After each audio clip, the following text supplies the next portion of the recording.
ராணிப்பேட்டை மாவட்டம் திமிரி அடுத்த மோசூர் கிராமத்தில் பல ஆண்டுகளாக வசித்து வந்த 17 பழங்குடியின மக்கள் அனைவருக்கும் வீடு என்ற திட்டத்தின் கீழ் மாநில அரசு 70% மத்திய அரசு 30% பங்களிப்போடு சுமார் 5,07,000 ரூபாய் மதிப்பீட்டில் 17 பயனாளிகளுக்கு வீடுகள் கட்டி முடிக்கப்பட்ட நிலையில் இதனை ஆற்காடு சட்டமன்ற உறுப்பினர் ஜே.எல். ஈஸ்வரப்பன் ஆய்வு செய்தார்.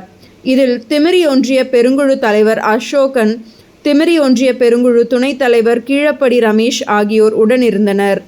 ஆய்வு செய்ய சென்ற இடத்தில் பழங்குடியின மக்களின் குழந்தைகளை மடிமேல் அமர வைத்து நீங்கள் எதிர்காலத்தில் என்னவாக போகிறீர்கள் என்று ஆற்காடு சட்டமன்ற உறுப்பினர் ஜே.எல். ஈஸ்வரப்பன் உரையாடினார். அதற்கு பழங்குடியின குழந்தைகள் நான் போலீஸாக போகிறேன் என்றவுடன் கை கொடுத்து வாழ்த்து கூறினார். மேலும் அங்கிருந்த குழந்தைகளுக்கு இனிப்புகள் வழங்கினார். இதில் திமுக நிர்வாகிகள் ஏராளமானோர் கலந்து கொண்டனர்.